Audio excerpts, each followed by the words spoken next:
Hey everybody, I just wanted to go over a quick review of the TorqBar from MD Engineering, formerly known as Scam, and the ZeroFeud compass. This ZeroFeud compass, I literally haven't even opened the pouch yet. Not to worry, I already have one. So I'm going to be unboxing that here on camera. I bought a second because I like it so much, but there are some definite differences. This is how they both come packaged. This would be the TorqBar, which of course, now one-handed, I'm going to be unable to open. There we go. I just opted for OG brass. This one is probably due for cleaning at this point on the bearings if they sound a little bit off, but that's basically what it sounds like. It's pretty quiet. I think compared to the compass, it's a little more quiet in general. And then it comes with a sticker. And out of the box, this actually had like literally cellophane wrapped around it. Just in case you get one from the secondary market and they say it's brand new and it doesn't have the cellophane on it. Whatever the case may be. Also comes with a clip, which clips nicely on this little ring here. Personally, probably not going to opt to use that just because it'll end up a scratch to sin if I keep it next to my keychain. If you had a titanium version, they do come in titanium, stainless steel, brass, and copper. I'm actually thinking about picking up a copper here because I like it so much.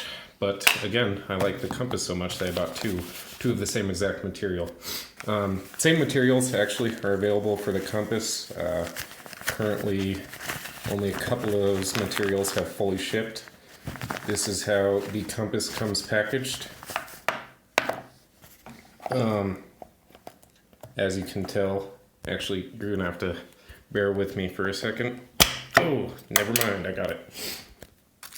The compass, once you get this brown paper off of their packaging, is much nicer. It's really cool what Rick has been able to do here. And again, that's ZeroFeud right there. That's the website, just ZeroFeud.com. TorqBar, just go to TorqBar.com. It's got some of that sticky stuff that you'll get credit cards stuck with envelopes, stuck onto envelopes with. I'm trying to get off my fingernail currently. Jeez. So here's the compass. It's more of a machine finish. You can get a machine finish on the TorqBar. However, I opted for the blasted. If the compass came in blasted, I would probably get that as well. Okay, so now for the comparisons. First comparison would be the first obvious one, I should say. Compass will spin on a table. TorqBar will not. However, in the future, Scott says he's going to offer replacement buttons that will allow you to do that. Geez, 3 fail flicks in a row.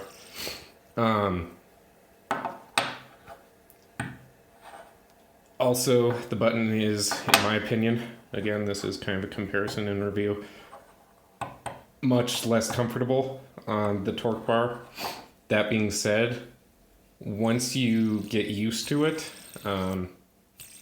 it's kind of a cool feeling having this seemingly paper thin, because you just can't really tell how close your fingers are together, piece of machinery in between your hand when you're spinning it. However, on the compass, you can use like the whole pads of your fingers and you're not going to get in the way of spinning things. With the TorqBar, I would have to be at the fingertips like this. So that's kind of nice. I really like the pads on the compass. That being said as well, you can actually change the pads off of this and put onto the TorqBar. Supposedly, I haven't personally tried it. If I can do this one-handed, and you'll bear with me. I'll put the camera down. The compass buttons on my first compass anyway were really tight. Oh, not so bad. Okay, I got them undone. So I kind of use the pads of my hand, like right here on my thumb. I just press the, well, you can see the rings. I press those two parts on my hand together onto the compass and twist. They're on there really tight, which in my opinion is perfectly fine. Nothing wrong with that. But if you have issues unscrewing them, that would be why. I actually wasn't under the impression that I was going to get this already. No washer. My first gen compass actually has some stainless steel washers there. So again, bear with me. I'm going to unscrew the TorqBar.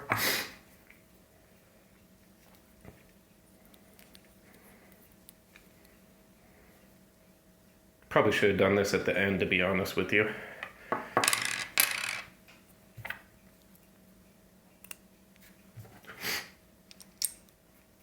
And those washers on my original TorqBar, I did ask Rick about that. I was like, hey, are you ever going to phase those out? He said yes, he still had a couple more left with the washers, but he planned on removing them completely in future runs. So there's the TorqBar with the compass pads, which, as you can tell, it does work. It works really well. I'm not seeing any areas where it would even be feasible that there would be touch anywhere between the pads and the TorqBar itself. So that's kind of cool. TorqBar obviously turns into a tabletop spinner if you do that. And Rick, I don't know, I hate to give misinformation if he does currently, but he at one point did, or he at least linked to a website, because I remember seeing them, or a section of his website where he had the pads for sale. I don't know if he currently is selling them or if he was just showing off that he was planning to do it in the future. Okay, so I'm not going to put the buttons back on because I'm lazy and I don't want to make you sit through that again. Spinning differences. This thing is smaller. Actually, you know what? I better show the dimensions. Sorry. Time number 3, where you face directly at the table. The TorqBar is smaller, and it feels significantly smaller, primarily because of the button size difference. And it just feels lighter, which, you know, take it however you wish. It may be a good thing to you, may not be. Maybe you like some heft. I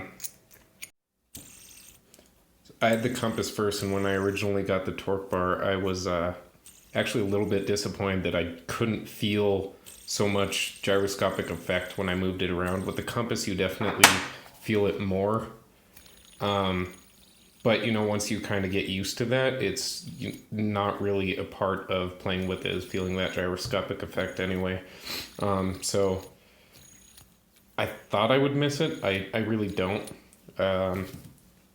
TorqBar differences in spin time. I mean, results may vary a hair on the bearing with bearings with these type of tolerances between both the TorqBar and the compass, you know, is enough to throw it off by, I'm sure, a significant amount of time.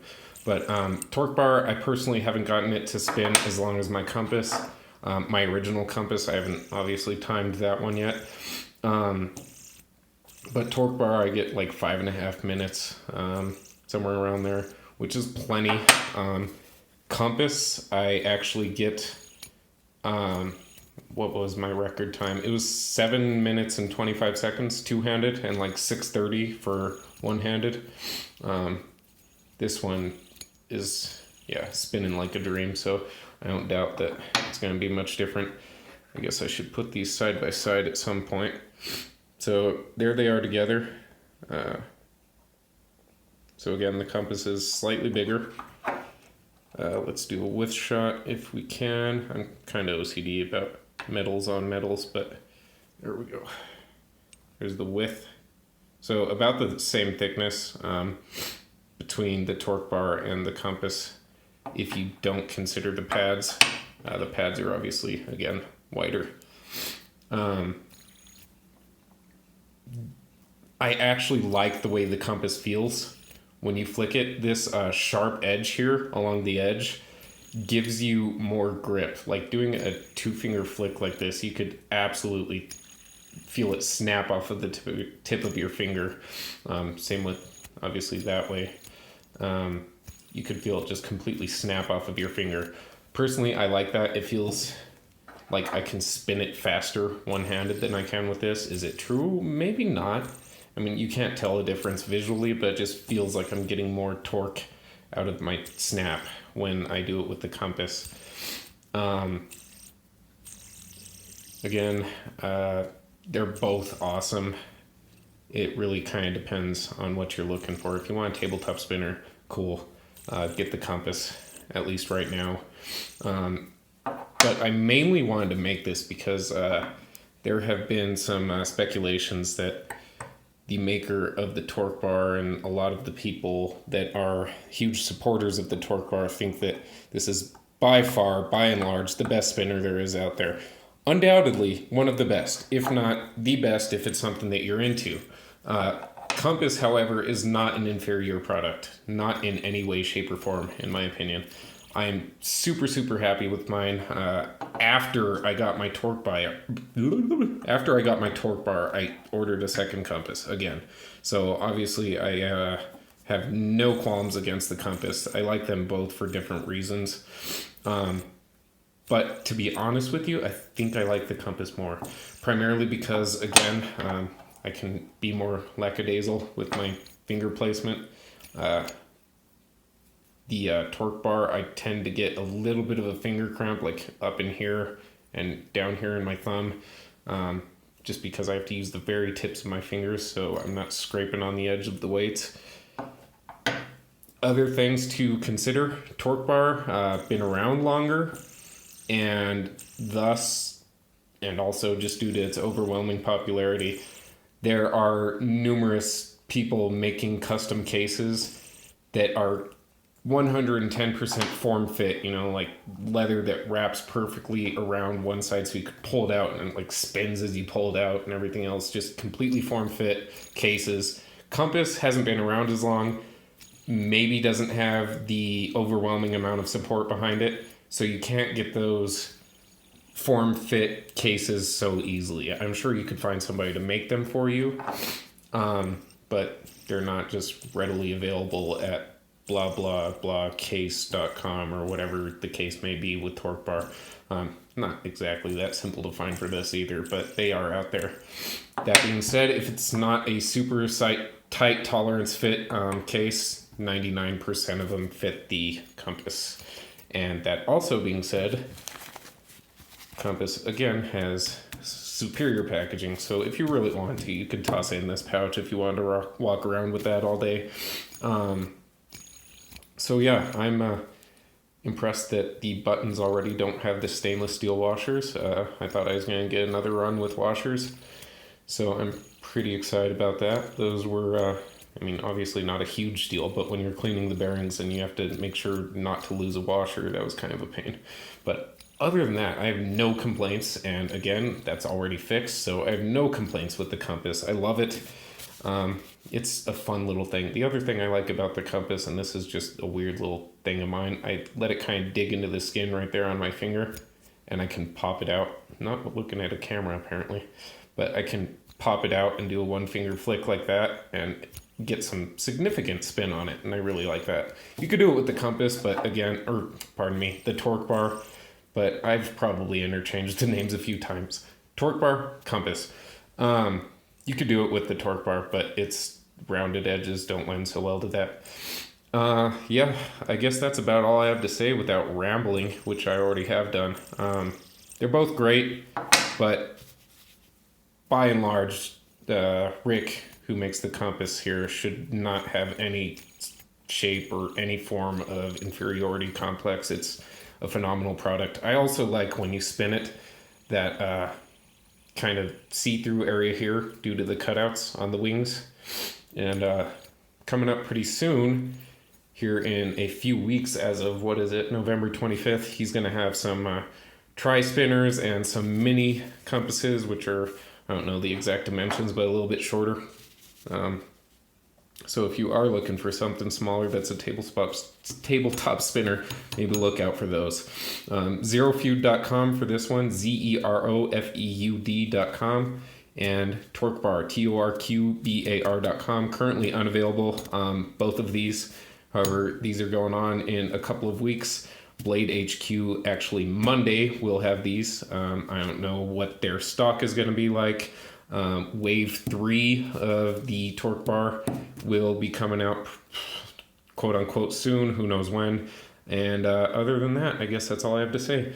Thank you all for listening to me ramble, and hopefully I've convinced you that these are both great products, and maybe you can pick a winner between the two now. So, yeah, rambling and stuttering over. Bye.